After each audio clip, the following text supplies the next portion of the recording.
아주 거대한 철도를 보기에는 멀쩡하고 단단해 보이는 땅 위에 건설한다고 상상해 보세요. 그런데 우리 눈에 보이지 않는 땅속 깊은 곳에서는 과연 어떤 일이 벌어지고 있을까요? 오늘 우리가 함께 파헤쳐 볼 주제는 바로 이겁니다. 연약한 땅 위에 철도를 놓을 때 반드시 마주하게 되는 숨겨진 과제, 바로 안밀 관리에 대한 이야기입니다. 사실 이런 거대한 엔지니어링 프로젝트에서 가장 힘든 싸움의 상대는요, 콘크리트나 강철 같은 재료가 아닐 때가 많습니다. 진짜 상대는 바로 시간 그 자체죠. 왜냐하면 땅이 스스로 안정되기까지 가만히 두면 수십 년이 걸릴 수도 있거든요. 자, 그래서 우리가 마주한 핵심 질문이 바로 이겁니다. 물을 흠뻑 머금은 젖은 스펀지 같은 땅 위에 도대체 어떻게 해야 안정적인 철도를 지을 수 있을까요? 한번 상상해 보세요. 연약한 점토 지반은 말 그대로 거대한 스펀지나 다름없어요. 여기에 엄청나게 무거운 철도를 올리는 건 젖은 스펀지를 손으로 꾹 누르는 것과 완전히 똑같습니다. 그럼 어떻게 될까요? 당연히 물이 빠져나가면서 푹 꺼지겠죠. 철도 송토부가 가라앉는 원리가 바로 이거예요. 그럼 지금부터 왜 이렇게 연약한 땅 위에 뭔가를 짓는 게 그토록 까다롭고 어려운 일인지 그 위험성부터 하나하나 차근차근 살펴보겠습니다. 엔지니어들이 마주하는 위험은 크게 세 가지입니다. 첫째는 수십 년에 걸쳐서 아주 서서히 가라앉는 장기 침하고요. 둘째는 어떤 곳은 더 많이 또 어떤 곳은 더 적게 가라앉으면서 구조물 전체를 뒤틀어버리는 부등침합니다. 그리고 가장 무서운 게 바로 이 전단 파괴인데요. 너무 성급하게 흙을 막 쌓아 올리면 땅이 그 무게를 못 이기고 옆으로 뻥 터져버리듯이 순식간에 붕괴되는 현상이에요. 그러니까 일단 짓고 보자는 식은 절대 통하지 않는다는 거죠. 자, 그렇다면 도대체 왜, 무슨 원리로 이런 침하 현상이 일어나는 걸까요? 이제 그 과학적인 원리를 조금 더 깊게 들여다보겠습니다. 이 모든 현상을 설명하는 전문 용어가 바로 안밀입니다. 아까 말씀드렸던 젖은 스펀지 비유를 다시 한번 가져와 볼게요.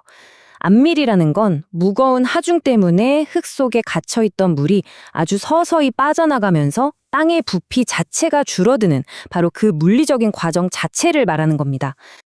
여기서 진짜 중요한 핵심 포인트가 있어요. 안밀은 꽝 하고 한순간에 끝나는 이벤트가 아니라는 겁니다. 이건 자연에 그냥 맡겨두면 수십 년에 걸쳐서 아주 느리게 진행되는, 그러니까 시간과 뗄래야 뗄 수 없는 시간의 함수 같은 과정이라는 점이죠. 이게 바로 일반적인 치마의 타임라인인데요. 처음 무게를 딱 가하면 즉시 푹 꺼지는 1단계가 지나가고요. 이어서 아주 길고 느린 2단계, 즉 진짜 안밀 단계에 들어섭니다. 바로 이 구간, 물이 정말 천천히 빠져나가는 이 기나긴 시간이 엔지니어들이 어떻게든 통제하고 관리해야 하는 핵심적인 도전 과제인 셈입니다. 자, 그럼 이제 마냥 기다리기만 하는 수동적인 문제에서 벗어나서 이걸 어떻게 적극적으로 해결하는지 그 방법으로 넘어가 보겠습니다.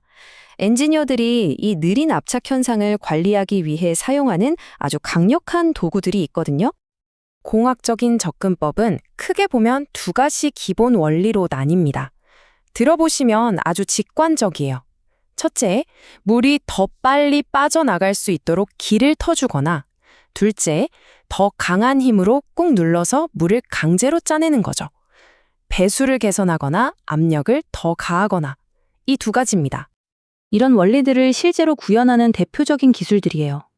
예를 들어 땅 속에다가 빨대 같은 연직 배수제 PVD를 촘촘히 꽂아서 물기를 만들어주고요. 또 미리 어마어마하게 무거운 흙을 쌓아둬서 집안을 꽉 늘러주는 선행하중 공법을 사용하기도 합니다.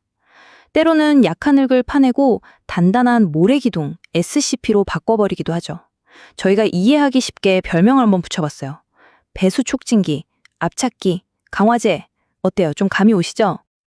그런데 현실에서 가장 효과적이고 널리 쓰이는 해결책은 바로 이 두 가지 전략을 합친 겁니다.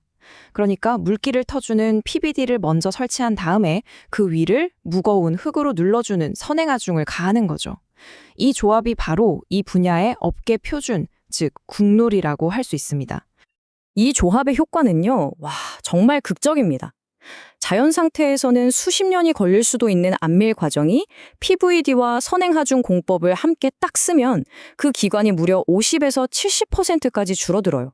수십 년짜리 골칫거리가 몇 년 안에 해결 가능한, 완전히 관리 가능한 건설 단계로 바뀌는 거죠. 이건 뭐 거의 혁신이라고 봐야 합니다. 하지만 엔지니어들은 그냥 이런 기술들을 적용해 놓고 잘 되겠지 하고 바라보기만 하는 게 절대 아닙니다. 그들은 믿을 수 없을 만큼 정밀하게 실시간으로 그 결과를 계속 들여다보고 모니터링합니다. 이 정밀한 모니터링은 보통 4단계로 이루어지는데요. 먼저 간극 수압기라는 장비로 흙 속에 갇힌 무의 압력 변화를 듣고요. 치마판으로 실제로 땅이 얼마나 가라앉았는지 눈으로 봅니다. 동시에 하중계로 우리가 가하고 있는 힘이 계획대로 정확한지 계속 확인하죠. 이 모든 데이터가 요즘에는 IoT 시스템을 통해서 실시간으로 분석되고요. 이게 바로 다음 공사 단계를 결정하는 아주 중요한 과학적 근거가 되는 겁니다. 그렇다면 대체 언제까지 기다려야 할까요? 무작정 기다릴 수는 없잖아요. 여기에 바로 마법의 숫자 90%가 등장합니다. 철도 설계 기준에는 아주 명확하게 나와 있어요. 앞으로 일어날 것으로 예상되는 총 치마량의 최소 90%가 완료되어야만 비로소 그 위에 진짜 궤도를 놓는 상부 구조물 공사를 시작할 수 있다고요. 바로 이겁니다. 이 그림이 그 목표를 아주 명확하게 보여주죠. 전체 과정은 그냥 막연한 기다림이 절대 아니고요. 90% 완료라는 구체적이고 측정 가능한 안정 상태에 도달하기 위한 철저한 데이터 기반의 정밀 과학인 셈입니다. 자, 이제 마지막으로요. 기술의 발전이 이 과정을 앞으로 또 어떻게 더 스마트하고 효율적으로 만들어가고 있는지 그 미래를 잠시 엿보도록 하겠습니다. 예를 들면 인공지능이 과거 데이터를 학습해서 치마량을 훨씬 더 정확하게 예측하고요. 가상 공간의 현실의 건설 현장을 그대로 복제한 디지털 트윈으로 수많은 시뮬레이션을 돌려보기도 합니다. 또 각 집안의 특성에 딱 맞는 최적의 공법을 알아서 찾아주는 시스템까지 나오고 있죠.